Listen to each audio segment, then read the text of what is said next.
Okay, so this is like all the problems they are related to Newton's second law, which is one single linear equation, and the most general form of that equation is summation f equals m times a. I have put two lines on f and a. This represents that these are vector quantities.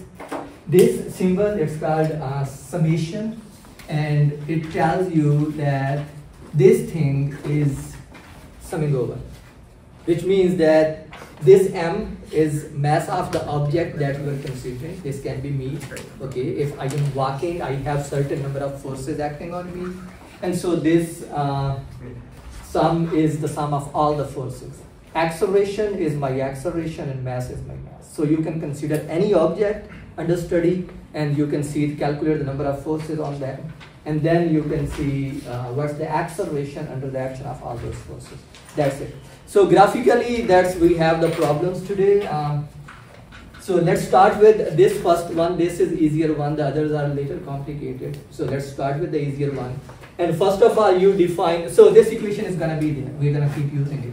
So first of all, you define two lines perpendicular to each other, which means they make an angle of 90 degrees with each other, and you call the horizontal line x-axis and the vertical line as y-axis. They tell us the direction of forces. So every force which will be parallel to x-axis will be x-directed force, and every force which will be parallel to y-axis will be y-directed force. Okay, so upward is positive y, downward is negative y, rightward is positive x, and leftward is negative x. So the negative signs. So if a force is along this axis, it will be considered negative. Okay, so we have three forces. We have F3 purely along x-axis, so this is F3. Then we have F1, it's upward. And then we have F2, it's in downward direction. So this problem is simple or easy in the sense that you see the forces F1, F2, and F3, they are purely either along x-axis or along y-axis. By y-axis I mean positive y-axis or negative y-axis. In general, this is a vector equation.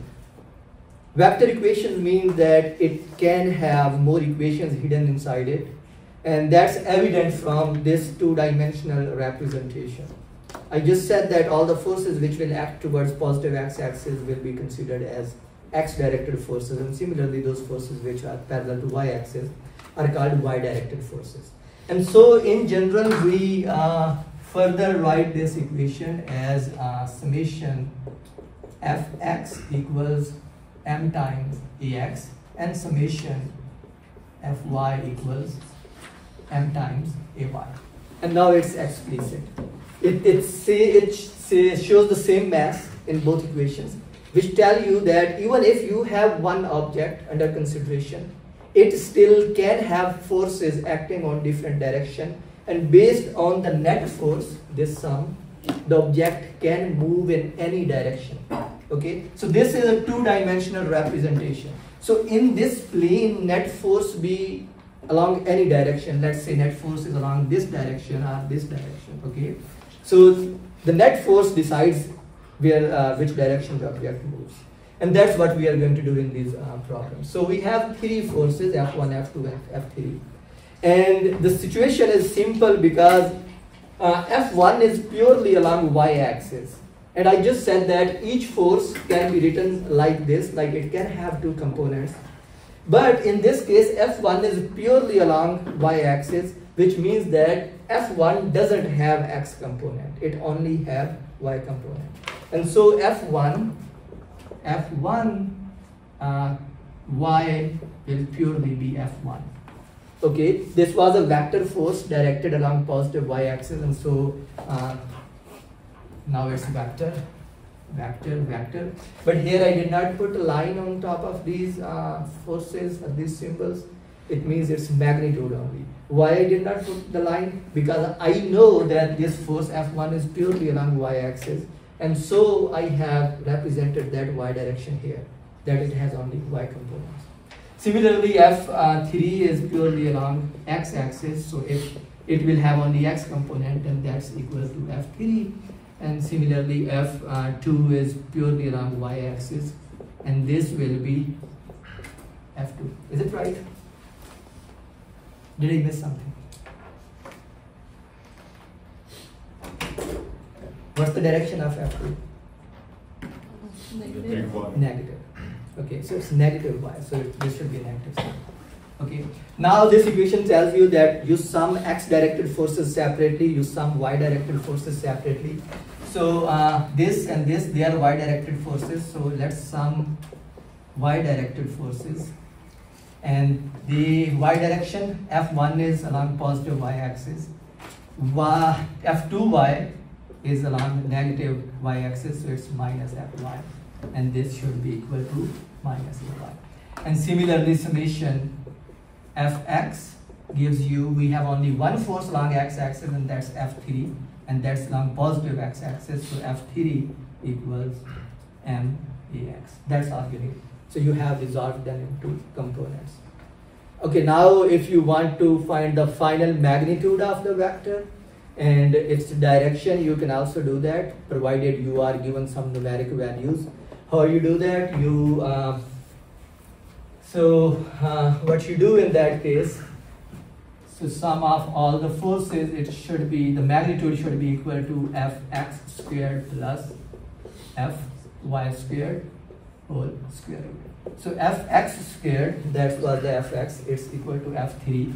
So this becomes f3 squared plus fy, it was equal to f1 minus f2, and so this would be f1 minus f2 whole square root. Okay, so that's the magnitude of the total force which is the sum of all these three forces. That's all you can go. You cannot go further because you don't have the numeric values of these forces. But let's say f3 is 5 Newton, f1 is 2 Newton, and f2 is 7 Newton. You put the numeric value and get an answer. Yes? If there's an angle, yes. To what components you added, like f equals f plus? Sorry, come again. Like if there's an angle on force, when do you put in f equals f? Yeah, that's our next problem. I'm going to talk about that. Yeah, so also you can in general calculate the angle. So that's the magnitude of the resultant force. That's the resultant force. And if you want angle, the formula is theta equals tangent inverse fy divided by fx, which becomes tangent inverse fy was f1 minus f2. So this will be f1 minus f2 divided by f3. Again, given the numerical values of f1, f2, and f3, you can calculate a numeric angle. Okay, that's the first part. This was the easier one. But remember, this is the most generic equation that we are going to use. And that's all there is in all of this course. The second problem, just let me know when I go out of the picture. Okay, so the second one is, again, that's the first thing that we do, we draw a coordinate axis. And again, I have three forces, F1, F2, F3. I'm not going to waste time on colors anymore. So let's say we have F1 in this direction. Then we have F2 downward. And F3 in this direction. And we have angle theta 3 here and angle theta 2 here. Okay, that's it. And now we are again going to calculate the resultant. That's the rule. You find these things, summation fx, and you find summation fy. That's all you find. So f2 is again easy. It's purely along negative y-axis. So f2 is purely minus f2y. It doesn't have an x component. But if you look at f1 and f3, they are in the xy plane, which means that some part of f3 is along x-axis and some part is along y-axis. Similarly, some part of f1 is along negative x-axis and some part is along positive y-axis. And so you can resolve them into components. So let me do first with f1. And if you resolve f1 into components, these are the two components of F1. Okay, so it's like you start from this point origin, you move this much distance towards left, then this much distance towards positive y, and you get to this point where the edge of it, head of F1 vector is. Okay, now if you look at this shape, it's a simple triangle. It's a right angled triangle which has a base, a height, and a hypotenuse. Hypotenuse is simply F1. That's the magnitude of F1 vector. Base is F1x. That's the thing that we required for sum of all the forces. And you can see F1x equals F1 times cosine of angle theta 1. This should be theta 1. Is it clear? It's a simple trigonometry. Is it clear?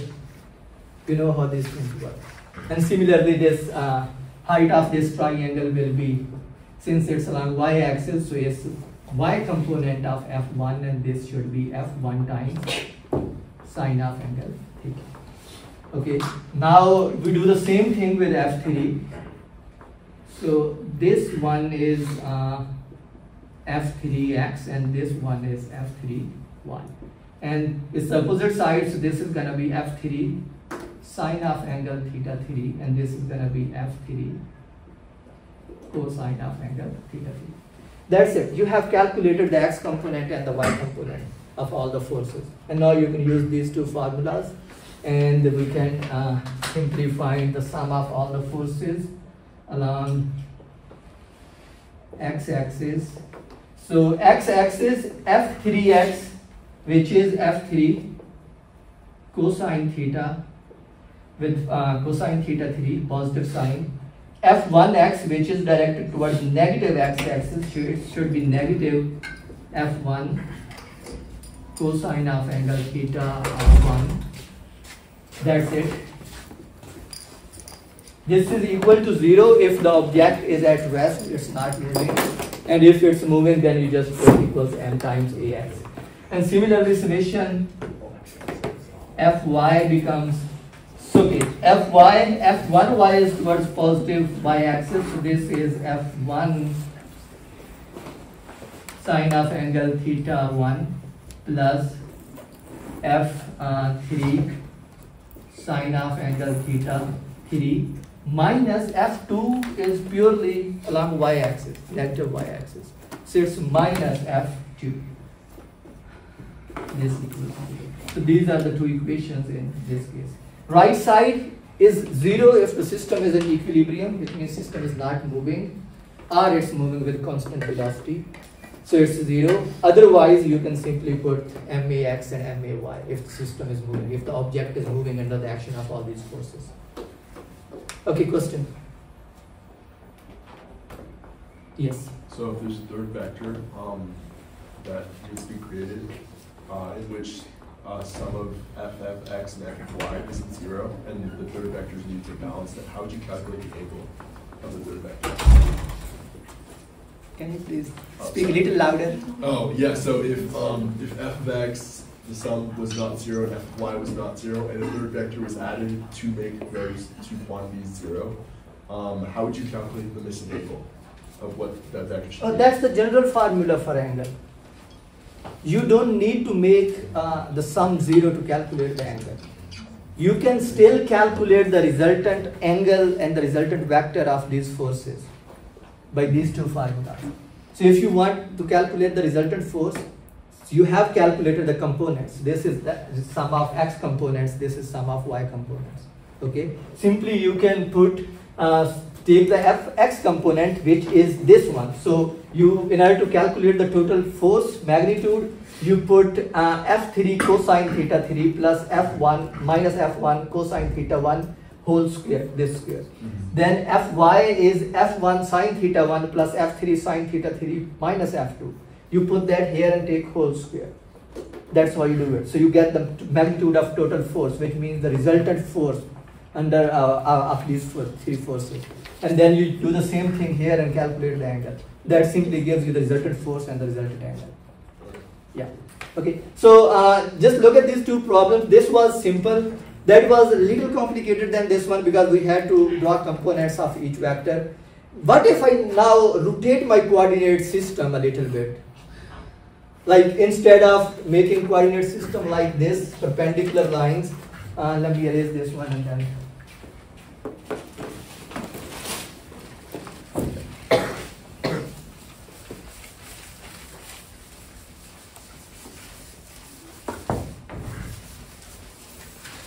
Okay, so we have that coordinate system. What if I do this? I'm going to go to the fourth one. I'm going to skip the third one. What if I do this?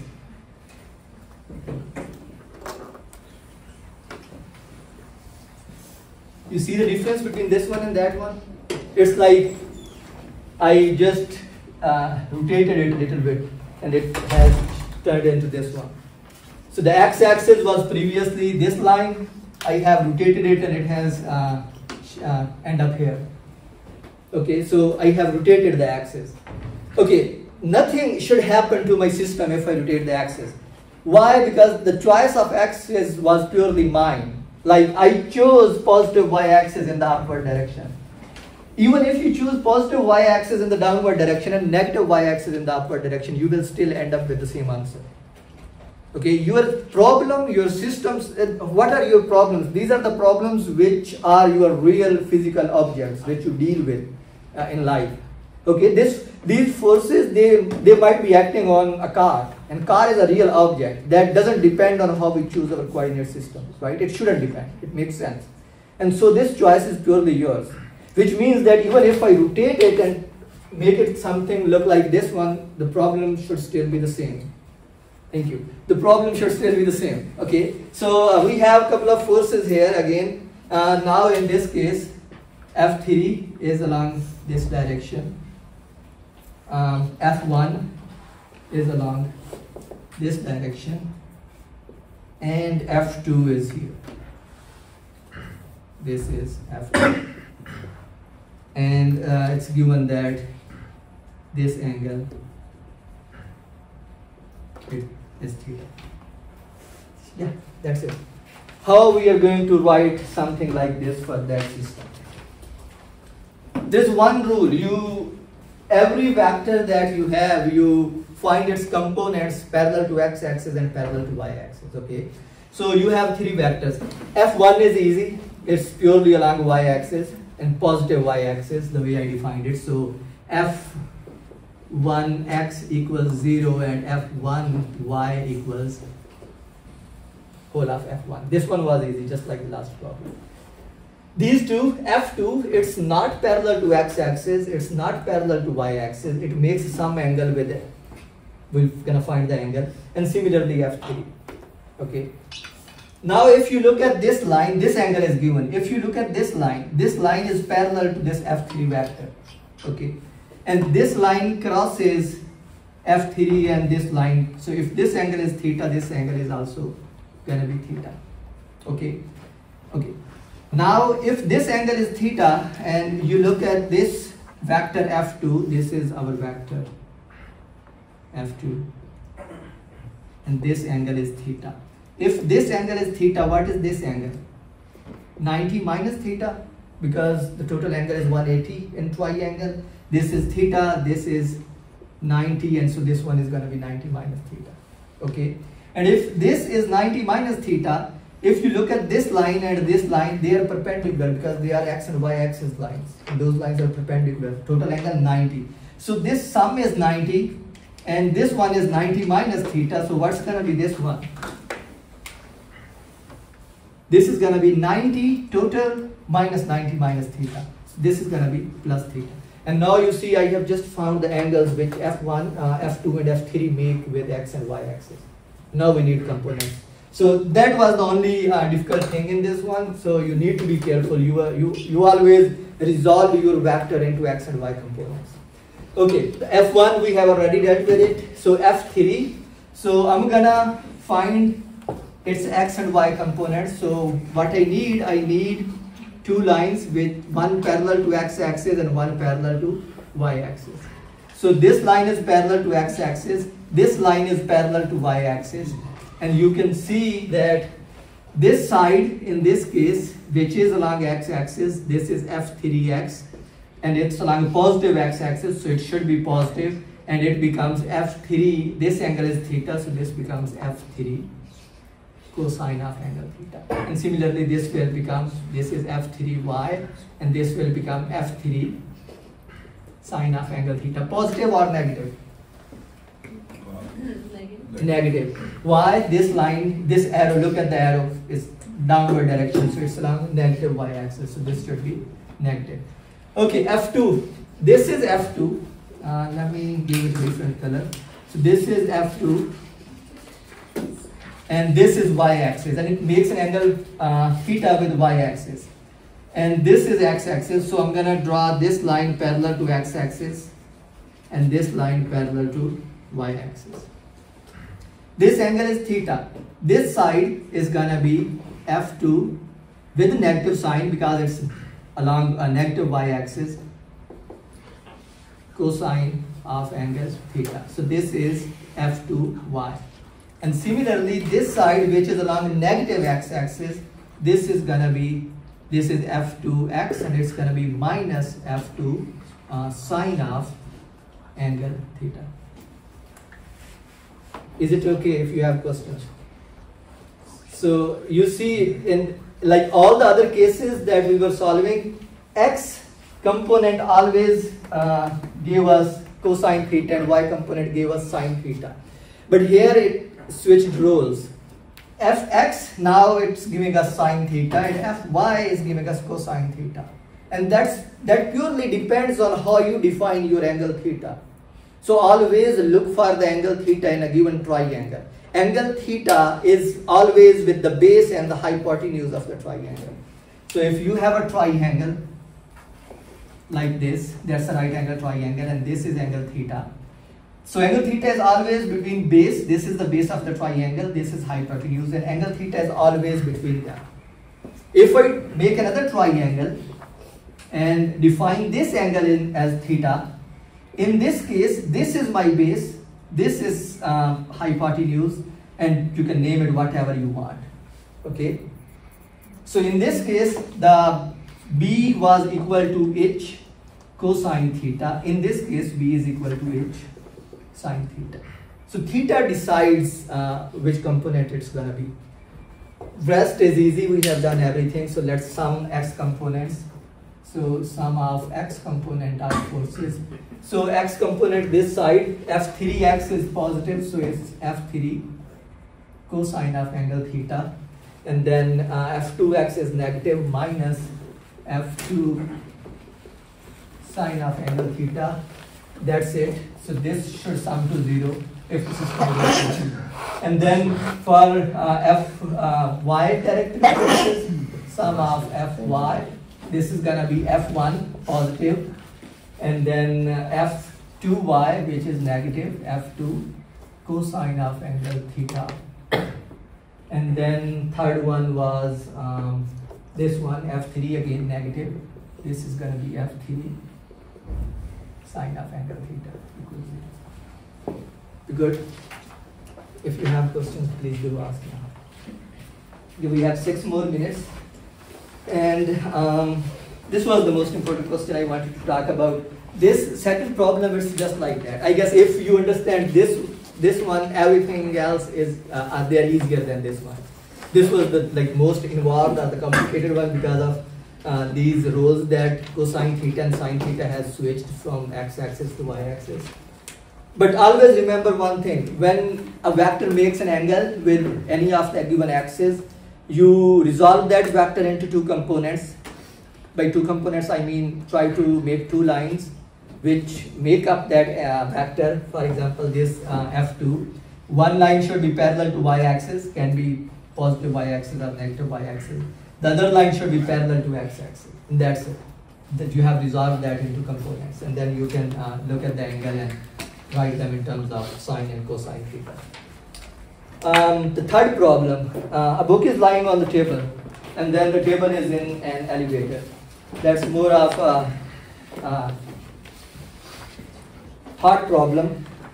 It says draw a force diagram So we have a book, and it's on the table, and the table is in an elevator. Where is my elevator?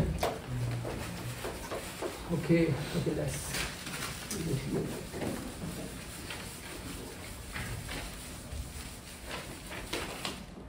So we have a giant, let's say, elevator. It can move up or down. So we have a table, and then we have a book on table.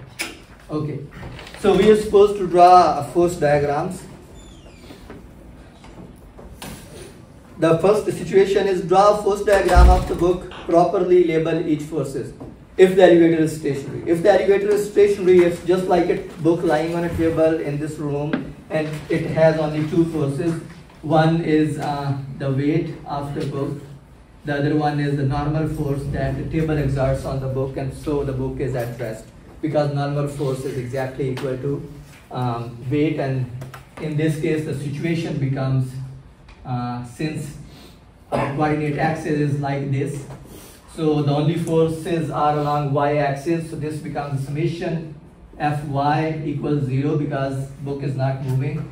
And positive y-axis we have normal force, negative y-axis we have weight, and so this is the condition that we get in this situation.